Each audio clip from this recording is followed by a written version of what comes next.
Good morning, सुप्रभात, जय हिंद। आज 11 अप्रैल 2023 और आज की दैनिक समसामयिक से रिलेटेड जो महत्वपूर्ण क्वेश्चन हो सकते हैं, जो कि आपके आगे आने वाली परीक्षाओं की दृष्टि से बहुत इंपॉर्टेंट है, उसे इस वीडियो में कलेक्ट करके लेके आया हूं।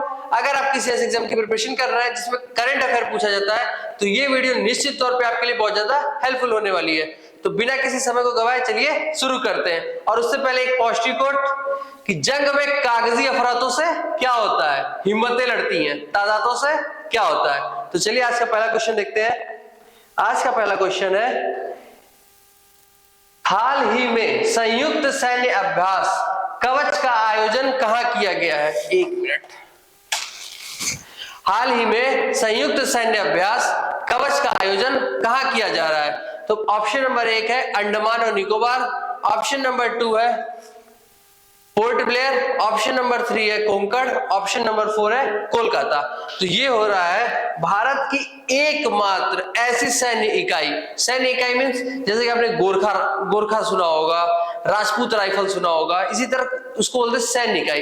तो एकमात्र ऐसी सैन्य इकाई जिसमें तीनों सेनाएं कार्यरत हैं, जैसे कि नेवी, एयरफोर्स एंड आर्मी। कहां की है वो? तो वो है अंडमान और निकोबार की। अंडमान और निकोबार, और उसमें इसका हेडक्वार्टर कहां है? तो वो है पोर्ट ब्लेयर में। तो ये जो कवच एक्सरसाइज हो रही कहां पे हो रही है? अंडमान और निकोबार में। समुद्री घुसपैठ, अब क्या होता है कि भारत में या तो हिमालय के साइड से ही है तो समुद्र के साइड से ही है, तो हिमालय के साइड से भी घुसपैठ की कोशिश होती है, समुद्र की साइड से भी घुसपैठ की कोशिश होती है। तो हिमालय की साइड से घुसपैठ को रोकने के लिए नेवी तो लगेगी नहीं, वहां तो आर्मी अपना काम कर रही है। उसी तरह समुद्र की साइड से घुसपैठ को रोकने के लिए अपनी एक टीम बना रखी है, इंडिया ने अपनी एक इकाई बैठा रखी, कहां पे? अंडमान और निकोबार में। अब अंडमान और निकोबार पे वो लोग ऐसी ट्रेनिंग कर रहे हैं, ऐसी प्रैक्टिस कर रहे हैं, अपना ऐसी एक्सरसाइज कर रहे हैं ताकि कोई भी दुश्मन देश या कोई भी निगरानी पोत यानी जासूसी उपग्रह अगर आके भारत की सीमा में अगर घुसपैठ करने की कोशिश करे, या फिर कोई जांच एजेंसी या फिर कुछ जांच या कुछ, अब भारत के दक्षिण में आपने देखा होगा कि सतीश धवन स्पेस सेंटर, अब्दुल कलाम द्वीप, सबके सब वही है। तो अगर कुछ भी ऐसा जासूसी होती है तो भारतीय सेना उससे लड़ने के लिए या उसको खत्म करने के लिए हमेशा तत्पर रहेगी। उसके लिए शुरू किया गया है संयुक्त सैन्य अभ्यास कवच। तो कवच कहां पे हो रहा है? अंडमान और निकोबार में। और क्या ये बहुपक्षीय, एक पक्षीय, त्रिपक्षीय, क्या है? एक पक्षीय, सिर्फ भारत देश से हो रहा है। ठीक है। डेजर्ट फ्लैग का आयोजन कहां हुआ है? यूएई के धफरा एयरबेस पे। कहां पे? यूएई के धफरा एयरबेस पे, धफरा एयर बेस पे, धफरा एयरबेस पे हो रहा है। और इसमें भारत तो पार्टिसिपेट कर ही रहा है और यूएई पार्टिसिपेट कर ही रहा है। इसके साथ साथ और भी ढेर सारे देश जैसे अमेरिका और भी देश इसमें पार्टिसिपेट कर रहे हैं। तो इसका क्या नाम है? Desert flag. इसके आगे देखते हैं धर्म गार्जियन। धर्म गार्जियन किन दो देशों के बीच में होता है? ये होता है द्विपक्षीय, यानी भारत और जापान के बीच में होता है। क्या इसमें और भी कोई देश शामिल है? नहीं, क्योंकि द्विपक्षीय है। धर्म गार्जियन इस बार कहां हुआ है? जापान के कैंप इमाजू में। कहां पे? जापान के कैंप इमाजू में, शिगा प्रांत में। किस प्रांत में हुआ है? शिगा प्रांत में। इसके बाद आगे देखते हैं धर्म गार्जियन के लास्ट 3 दिन क्या होता है? शिन्यू मैत्री। कौन सी एक्सरसाइज होती है? शिन्यू मैत्री। इसके बाद अब शिन्यू मैत्री से क्वेश्चन आएगा कि शिन्यू मैत्री किन दो देशों के बीच में होती है? तो सिंपली भारत और जापान के बीच होती है। ट्रोपेक्स क्या होता है? आपको मैंने थिएटर लेवल कमांड बताया था। थिएटर लेवल कमांड में ये होता है कि जब आर्मी, नेवी और एयरफोर्स एक साथ कोलैबोरेट करके अटैक करने के लिए या डिफेंस करने के लिए प्रिपेयर होती हैं, तो उसे बोलते हैं थिएटर लेवल कमांड। तो theatre level command is the process by air force, navy and army which can attack simultaneously.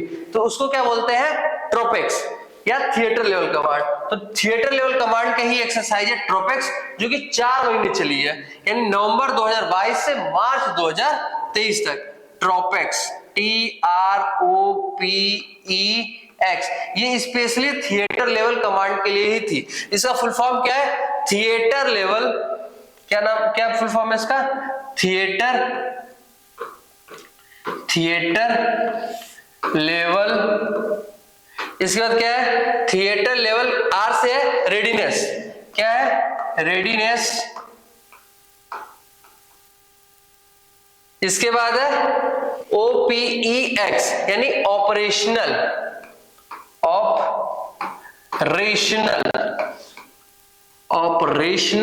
Exercise को EX लिख देता हूं, ठीक है। ऑपरेशनल एक्सरसाइज कब से शुरू हुई है? तो नवंबर 2022 से मार्च 2023 तक। कौन कौन से देश पार्टिसिपेट कर रहे हैं? इंडिया। इंडिया की कौन कौन सी सेना पार्टिसिपेट कर रही है? अब थिएटर लेवल कमांड है तो क्या इसमें बताना पड़ेगा कौन सी सेना पार्टिसिपेट कर रही है? Army, navy, air force, simple. इसके बाद आगे देखते हैं। हाल ही में अमेरिका ने किस देश की नौसेना के साथ पहला पनडुब्बी रोधी अभ्यास का आयोजन किया है? क्यों किया है? क्योंकि नॉर्थ कोरिया का जो है जिनपिंग, वो क्या है, वो सटक गई है उसकी दिमाग की। अब सटक गई है तो परमाणु बम फोड़ने वाला है। अब उससे डरे हैं दो देश, साउथ कोरिया और जापान। तो साउथ कोरिया और जापान कहे हैं कि काम करिए अमेरिका जी, आप आइए और थोड़ा हम लोग की हिम्मत बढ़ाइए। तो साउथ कोरिया के साथ अमेरिका ने किया है, प्लस जापान के साथ ये मिलिट्री एक्सरसाइज किया है। मेन तो ये है कि नॉर्थ कोरिया को बताना है कि हम भी हैं, लेकिन वो है सटका हुआ। उसको ये लोग जितना बताएंगे उतना वो और भड़केगा। उसके ऐसे ऐसे कानून है कि उसके अगर किसी की डेथ हो गई तो पूरे यहाँ कानून बना दिया जाएगा कि 7 दिन तक सब लोग रोएंगे, और जो नहीं रोया उसको फांसी पे चढ़ाओ। भारत किस देश के साथ मिलकर, आप लोग को इस बात पे प्राउड होना चाहिए कि आप इंडिया में पैदा हुए। भारत किस देश के साथ मिलकर 10वां स्लिनेक्स 2023 संयुक्त नौसैनिक अभ्यास का आयोजन किया है? तो भारत कभी भी स्लिनेक्स आ जाए यानी श्रीलंका इंडिया नेवल एक्सरसाइज। अब इसको याद भी नहीं करना है कि श्रीलंका और इंडिया के बीच में होता है। नेवल यानी नेवी में पार्टिसिपेट होता है, एक्सरसाइज है यानी मिलिट्री एक्सरसाइज है, नेवी एक्सरसाइज है, ठीक है। तो ये कहां पे हुआ है? कोलंबो में। कोलंबो अब किस देश की कैपिटल है? तो श्रीलंका की कैपिटल है, बस सिंपल। इसके आगे देखते हैं। हाल ही में भारतीय सेना और वायुसेना द्वारा वायु प्रहार अभ्यास का आयोजन कहां किया गया है? ये भी अपने भारत देश के अंदर में ही एक पक्षी है, और ये कहां पे हुआ है? पश्चिमी कमान में ये आयोजित हुई है। इसके बाद आगे देखते हैं। बोल्ड कुरुक्षेत्र भारत और किस देश के बीच होने वाला एक्सरसाइज है? ये है सिंगापुर। किसके बीच में है? सिंगापुर। इसके बाद आगे देखते हैं। नेक्स्ट क्वेश्चन है, हाल ही में किस राज्य के मिर्चा चावल को, ये चावल है और ये देखने में लगता है काली मिर्च की तरह, तो क्वेश्चन क्या है? हाल ही में किस राज्य के मिर्चा चावल को, जिसे मिर्च चावल भी कहते हैं, GI टैग प्रदान किया है? GI का फुल फॉर्म क्या होता है? Geographical index. कितने वर्ष के लिए दिया जाता है? 10 वर्ष के लिए दिया जाता है। और किस सन से दिया जाता है? 2003 से दिया जा रहा है। और 2004 में पहला जो GI टैग मिला था वो मिला था दार्जिलिंग की चाय को। तो इस बार किसको मिला है? मिर्चा चावल को। अब मिर्चा चावल किस राज्य का है? तो मिर्चा चावल है बिहार का। तो इसको आप याद रखिएगा, क्योंकि सीधे एक लाइन वाले क्वेश्चन में एक वर्ड वाले में टपक जाता है। इसके बाद इसी तरह मिलाते हुए जो मिर्चा चावल, इसको मिलाते हुए टोटल 6 उत्पाद ऐसे हो गए जिसमें बिहार के कृषि क्षेत्र से संबंधित टोटल 6 ऐसे उत्पाद हो चुके जिनको GI टैग मिला है। तो कौन कौन से है? भागलपुरी जर्दालू आम। इसके बाद कौन सा है? कतरनी चावल। इसके बाद है मगही पान। पान में कहीं और के भी GI टैग मिला है, तो बनारस का पान। और बनारस किस राज्य में? उत्तर प्रदेश। महाकाल विश्वनाथ, काशी विश्वनाथ की नगरी। इसके बाद शाही लीची, और फिर मिथिला मखाना। मखाना आप लोग व्रत में खाते होंगे। फिर बनारस में 3 GI टैग मिला है। अभी मैंने एक बताया, कौन सा था? बनारस का पान। खाई के पान बनारस वाला, और खुल जाए बंद अकल का ताला। इसके बाद किसको मिला है? भंटा। भंटा कहां पे? रामनगर का भंटा। इसके बाद चंदौसी का आदम चीनी चावल। क्या है? आदम चीनी चावल। आपने ब्लैक एडम मूवी देखी होगी, तो ये वही है, ब्लैक एडम वाला ही एडम चीनी चावल या आदम चीनी चावल। इसके बाद है सुंदरजा आम। सुंदरजा आम को 1968 में डाक टिकट भी जारी किया जा चुका है। सुंदरजा आम पे किस कहाँ का है? मध्य प्रदेश का है। इसके बाद धमतरी जिला का नागरी दूबरा चावल छत्तीसगढ़ का है। और मुरैना की गजक कहाँ की है? ये भी मध्य प्रदेश का एक जिला है। तो इन तीनों लोग को भी अभी हाल ही में जीआई टैग मिला है।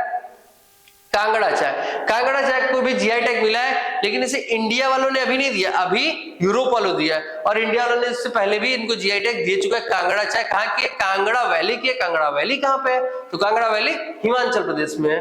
अब आगे देखते हैं, हिमाचल प्रदेश में है। इसके बाद बसोहली चित्रकारी। बसोहली चित्रकारी कठुआ की है। कठुआ कहाँ है? जम्मू कश्मीर में। तो बसोहली चित्रकारी को वहां पे जीआई टैग मिला है। इसके बाद नेक्स्ट क्वेश्चन है, हाल ही में Indian justice report IJR report 2022 में बड़े राज्यों की श्रेणी में शीर्ष स्थान किसे प्राप्त हुआ है? तो ये रिपोर्ट बताती है कि किस राज्य में केस की मतलब क्या होता है, जुडिशियरी कितनी स्वतंत्र है, पुलिस प्रशासन कितना अच्छे से कार्यरत है, लोग कितना न्यायपूर्ण व्यवहार लोगों के साथ किया जा रहा है, कितना लोगों के साथ न्याय मिल रहा है, कितना त्वरित न्याय मिल रहा है, और सरकारी सुविधाएं लोगों तक कितनी आसानी से पहुंच पा रही है। इन बिंदुओं को ध्यान रखते हुए इंडिया जस्टिस रिपोर्ट बनाई गई है, जिसमें जो टॉप पे राज्य है उसका नाम है कर्नाटक, दूसरे नंबर पे है तमिलनाडु, तीसरे नंबर पे, तीसरे मतलब त से तेलंगाना। आज तमिलनाडु, इसमें कंफ्यूज मत होइएगा, तो दूसरे पे है तमिलनाडु, तीसरे पे है तेलंगाना, चौथे पे है गुजरात और पांचवें पे है आंध्र प्रदेश। तो पांचों नहीं याद करना, सिर्फ 3 याद कर लेंगे तो भी बहुत है, और नहीं तो पहला जरूर याद रखना है कर्नाटक। छोटे राज्यों में सबसे पहले पे है असम, दूसरे पे है अरुणाचल प्रदेश, पहला दूसरा सबसे इंपॉर्टेंट है। और किस लिए? और छत्तीसगढ़ में मतलब ये हुआ है कि इसी रिपोर्ट में ये कहा गया है कि अगर छत्तीसगढ़ राज्य में अगर महिला पुलिसकर्मियों की संख्या अगर हमें 33% अगर बढ़ानी हो तो हमें लगेंगे 206 साल। अब मैं इसको एक वीडियो में आपको डिटेल से समझा दूंगा, बट ये रिपोर्ट में कहा गया है। सो नेक्स्ट क्वेश्चन है, हाल ही में क्या है? नेक्स्ट क्वेश्चन, हाल ही में विश्व होम्योपैथी दिवस कब मनाया गया है? हाल ही में विश्व होम्योपैथी दिवस कब मनाया गया है? तो विश्व होम्योपैथी दिवस मनाया गया है 10 अप्रैल को। कब मनाया गया है? 10 अप्रैल को। होम्योपैथी के आविष्कारक कौन थे? फादर ऑफ होम्योपैथी कौन थे? तो डॉक्टर हैनीमैन। कब से? कौन थे? Doctor Hahnemann. उन्हीं के बर्थडे पे मनाया जाता है ये होम्योपैथी दिवस। और इसके बाद देखिए 7 अप्रैल को क्या मनाते हैं? विश्व स्वास्थ्य दिवस, वर्ल्ड हेल्थ डे। क्यों? क्योंकि WHO वर्ल्ड हेल्थ ऑर्गेनाइजेशन की स्थापना हुई थी 7 अप्रैल 1948 को। और कब से मना रहे हैं? तो 7 अप्रैल 1950 से मना रहे हैं। 5 अप्रैल क्या मनाते हैं? NMD यानी नेशनल मैरीटाइम डे। 2 अप्रैल को क्या मनाते हैं? Autism awareness day. इसके बाद नेक्स्ट क्वेश्चन है, हाल ही में फ्रांस के सर्वोच्च नागरिक सम्मान से किसे सम्मानित किया गया है? अब फ्रांस का सर्वोच्च नागरिक सम्मान का नाम क्या है? ये देख लिखा है, chevalier de order national de la legion de honour. अब जैसे फीफा का फुल फॉर्म होता है Federation Internationale de Football Association, ये डे ये फ्रेंच भाषा का वर्ड है, ये भी फ्रेंच भाषा का वर्ड है। इंग्लिश तो यहाँ के लोगों की वैसी हालत खराब रहती है, अब फ्रेंच ये और खतरनाक है। तो अगर आपको ये क्वेश्चन नहीं भी याद हो पा रहा है, ये नाम नहीं भी याद हो पा रहा है, कोई दिक्कत नहीं, इतना जान लीजिए कि एक लंबा सा नाम था शेवेलियर डे ऑनर। ऑनर में सम्मान, तो शेवेलियर याद कर लीजिएगा। और ये याद कर लीजिएगा कि फ्रांस के सर्वोच्च नागरिक सम्मान से किसे सम्मानित किया गया? अब इनका नाम तो बहुत इजी है, किरण नादर। नादर मीन्स आदर, किरण को आदर मिला है यानी किरण नादर। रतन टाटा को क्या मिला है? ऑर्डर ऑफ ऑस्ट्रेलिया का पुरस्कार। इसके बाद अमित छत्री मिशन टू मार्स मिशन के मेन हेड बने हैं अमित छत्री।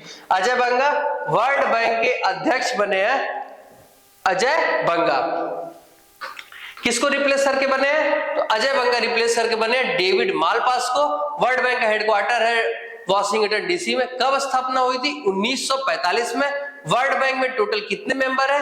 तो वर्ल्ड बैंक में टोटल मेंबर है 189 और जो अंतिम देश जुड़ा है उसका नाम है नोरू। इसके बाद राजा राम मोहन राय पुरस्कार 2023, ये किसको मिला है? तो ये मिला है ए बी, अब सी लग रहा होगा ना, लेकिन सी नहीं है, के है, ए बी के प्रसाद,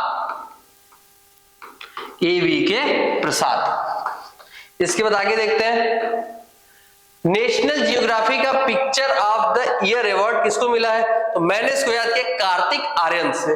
तो किसको मिला है? कार्तिक, बस आर्यन को रिप्लेस कर देना है, कार्तिक सुब्रमण्यम। किसको मिला है? कार्तिक सुब्रमण्यम। और ये किसके लिए मिला है? एक इन्होंने फोटो लिया है ईगल की, अब ईगल तो नहीं बना सकता, उतना टाइम नहीं है, तो उस फोटो का नाम क्या है? Dance of eagle. क्या है? Dance of eagle. और ये भी घर लौट रहे थे तब इन्होंने ये फोटो ली थी।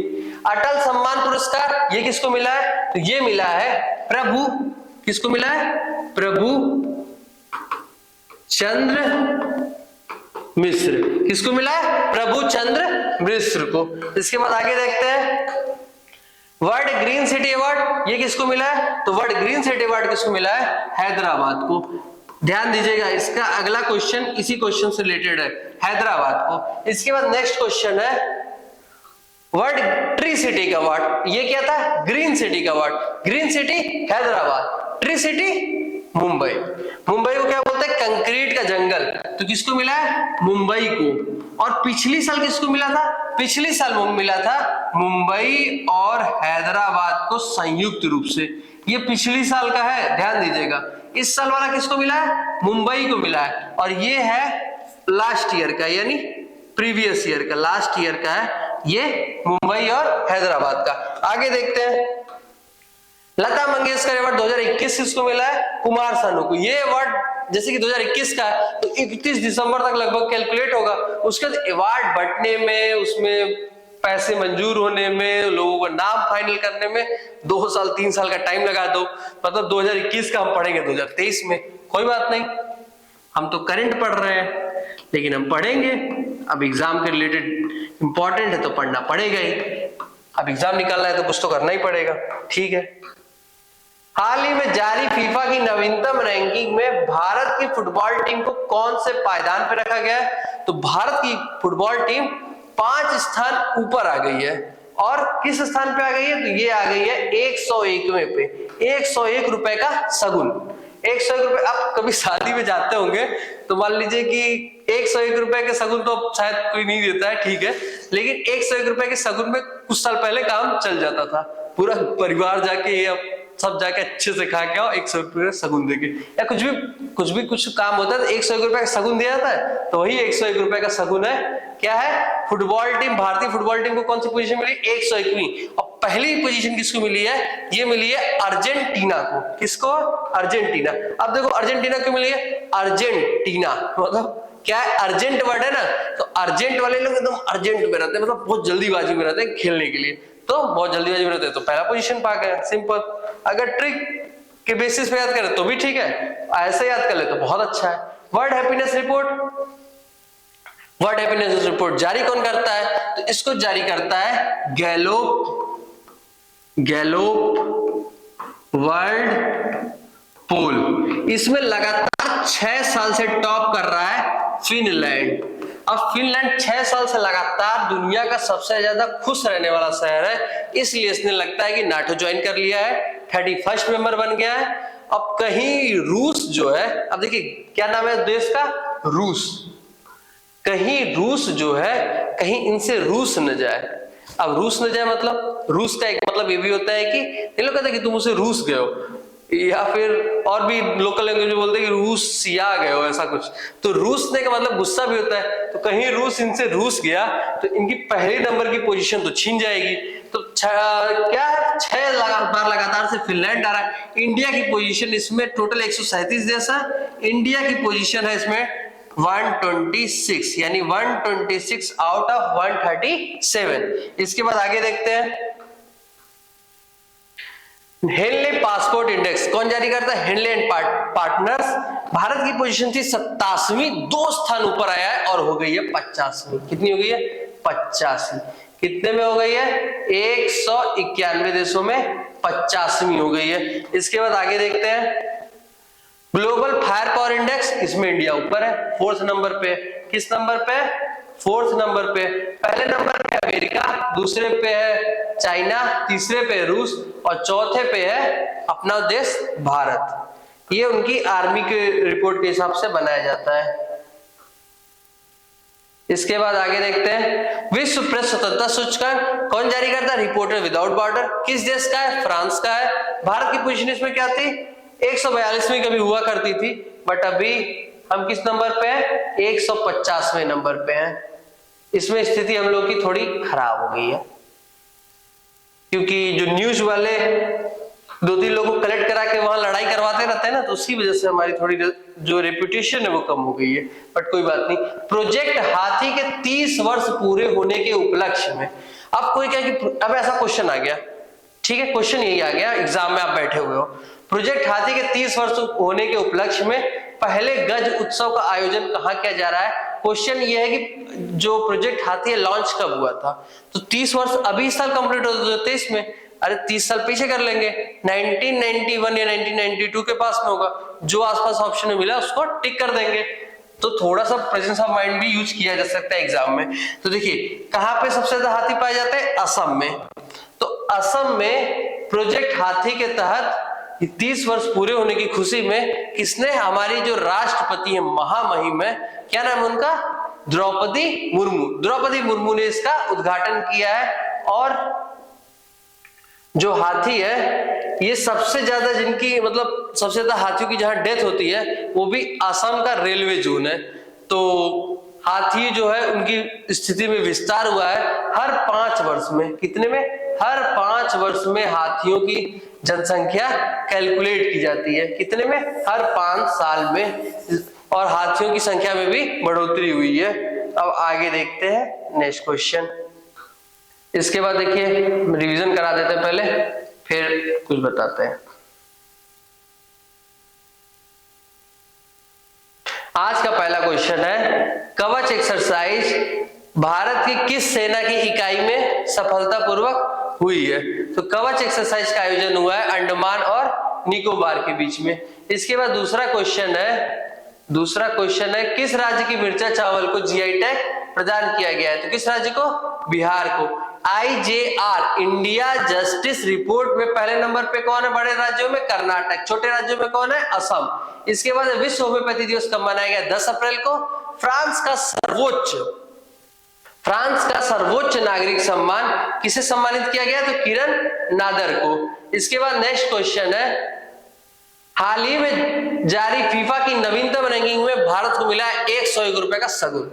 पहला नंबर किसको मिला? 1 रुपया किसको मिला? तो अर्जेंटीना को। उसको बहुत अर्जेंसी थी तो 1 रुपया लेके निकल लिया, फर्स्ट पोजीशन पा गया। प्रोजेक्ट हाथी के 30 वर्ष पूरे होने के उपलक्ष्य में गज उत्सव का आयोजन कहां हो रहा है? असम में। असम में काजीरंगा यानी एक सींग वाले जो गैंडे कहीं पाए जाते हैं तो काजीरंगा में पाए जाते हैं। एक सींग वाले गैंडों को तो या फिर हाथियों के जो टस्क होते हैं उनके लिए हाथियों को बुरी तरीके से मार दिया जाता है, फिर उनके टस्क को खींच के निकाला जाता है। तो अब इस चीज से बचने के लिए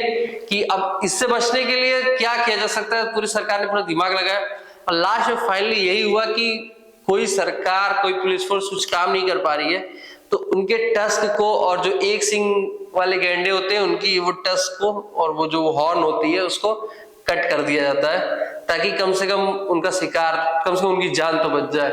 तो ब्यूटी कहीं कहीं बहुत खतरनाक साबित हो सकती है। ये कम से कम एक सिंग वाले गैंडा तो ये बात कह ही सकता है।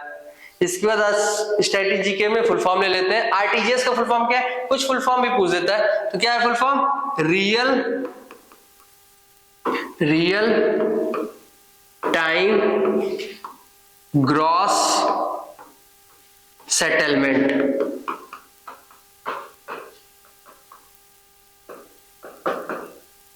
Real time gross settlement. आगे देखते हैं IFSC।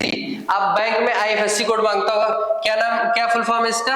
Indian financial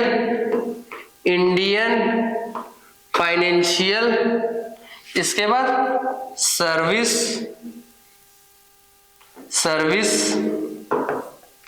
code.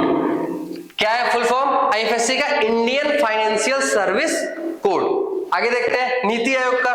NITI Aayog के अध्यक्ष कौन होते हैं? हमारे प्रधानमंत्री। जो भी उस समय के प्रधानमंत्री होंगे वही नीति आयोग के अध्यक्ष होंगे। तो इस समय कौन है? मोदी जी। क्या होता है इसका full form? National institute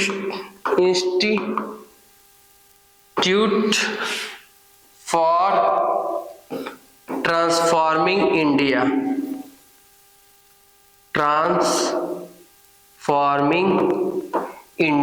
national institute for transforming India. National institute for transforming India. Tray का फुल फॉर्म क्या है? ट्राई बोल सकते हैं। ट्राई का फुल फॉर्म क्या है? टेलीकॉम। क्या full form? Telecom regulatory authority of India. क्या है? Authority of India. Telecom regulatory authority of India.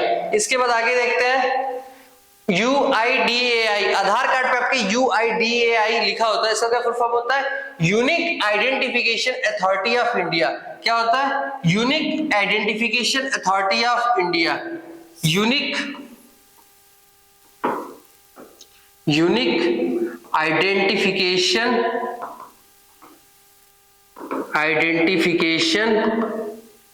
Authority of India. आम आदमी की पहचान, मेरा पहचान मेरी अधिकार। अच्छा, सबसे अच्छी फोटो कहाँ पे आती है? आधार कार्ड पे, क्योंकि सबसे ओरिजिनल वही होती है। आईआरसीटीसी का फुल फॉर्म क्या है? इंडियन। आईआरसीटीसी का कभी खाना खाए होंगे आप तो देखे होंगे कि खाना खाते ही मन करता है फेंक दे उठा के, लेकिन इतना जान लीजिए कि जो सांसद लोगों को संसद में खाना मिलता है ना, वो भी आईआरसीटीसी बनाती है, और वो पूरे देश का सबसे नंबर 1 का खाना होता है। तो फिर रेलवे में इतना खराब क्यों? क्योंकि रेलवे में इतना ओवर क्राउडेड एरिया है कि वो भी कुछ नहीं कर सकते। तो इंडियन रेलवे। अब सी से क्या है? Catering and tourism cooperation. क्या है? Tourism cooperation. भारतीय रेल आपका स्वागत करती है। तो अब हमारा क्वेश्चन पहुंचेगा प्लेटफॉर्म नंबर 3 पर। आशा बहुएं। गांव में आशा बहुएं आती हैं जो कि फीमेल से रिलेटेड प्रॉब्लम को सॉल्व करती हैं। इनका क्या फुल फॉर्म होता है? Accredited social health activist. आप कभी आपके घर आए तो आप उनको बोलिएगा कि, और आप मान लीजिए आपके घर कोई आशा आई तो आप घर कोई पूछता है कि आपके घर कौन है, तो आपको बोलना है कि हमारे घर आई हैं एक्रीडेटेड सोशल हेल्थ एक्टिविस्ट। सुनने में तो अच्छा ही लगेगा। नाबार्ड का फुल फॉर्म क्या है? National bank for agriculture and rural development. बहुत बड़ा है, मैं लिखूंगा। इसका नेक्स्ट है सेबी का फुल फॉर्म क्या है? Security and exchange board of India. Security and exchange board of India. पहले मैं इसका फुल फॉर्म लिखता फिर उसका लिखता हूं। क्या है फुल फॉर्म? National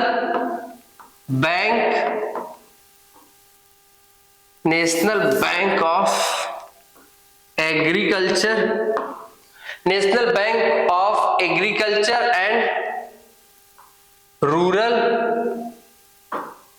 development. क्या है? Rural development. इसके बाद आगे देखते हैं सेबी का फुल फॉर्म क्या है? Security and exchange board of India. क्या है? Security and exchange board of Bharat सरकार। इंडिया। इसके बाद सीएनजी, सीएनजी का फुल फॉर्म क्या है? Compressed natural gas. बचपन में जब हम लोग कोचिंग जाते थे तो उसमें शॉर्ट फॉर्म में सीएनजी लिख देते थे। तो क्या है? Compressed natural gas. भारत सरकार जो एलपीजी गैस के रिफॉर्म ला रही है उसमें उसको पुराने जो भी वैल्यू कैलकुलेट करने के तरीके थे उसको चेंज कर दिया और इस बार जो है इसको नेचुरल गैस के रेट पे फिक्स किया जाएगा। उड़ान का क्या फुल फॉर्म है? उड़े, ये तो हिंदी में है, उड़े देश का आम नागरिक। क्या है? उड़े देश का आम नागरिक। उड़ के जाएगा कहाँ? उसको पैसा तो मिलना चाहिए ना। आईएमपीएस से क्या है? Immediate payment service. Immediate payment service.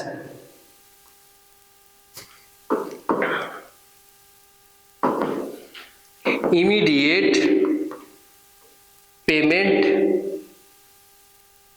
Service. इसके बाद आगे देखते हैं। आज का सवाल है कि इसरो की स्थापना कब हुई थी और इसके साथ ही सवाल है कि इसरो का फुल फॉर्म क्या है। तो आप इसका आंसर कमेंट बॉक्स में दीजिएगा। इसके बाद शिक्षा की जड़ें कड़वी होती हैं लेकिन उसका फल उतना ही ज्यादा मीठा होता है। ये अरस्तु ने कहा था। अरस्तु किसके फादर थे? तो बायोलॉजी और जूलॉजी दोनों के फादर थे। और बॉटनी का फादर कौन था? थियोफ्रेस्टस। तो एक पॉजिटिव कोट और, जंग में कागजी अफरातों से क्या होता है? हिम्मतें लड़ती हैं, तादादों से क्या होता है? तो keep study, keep healthy, keep motivating. Thank you.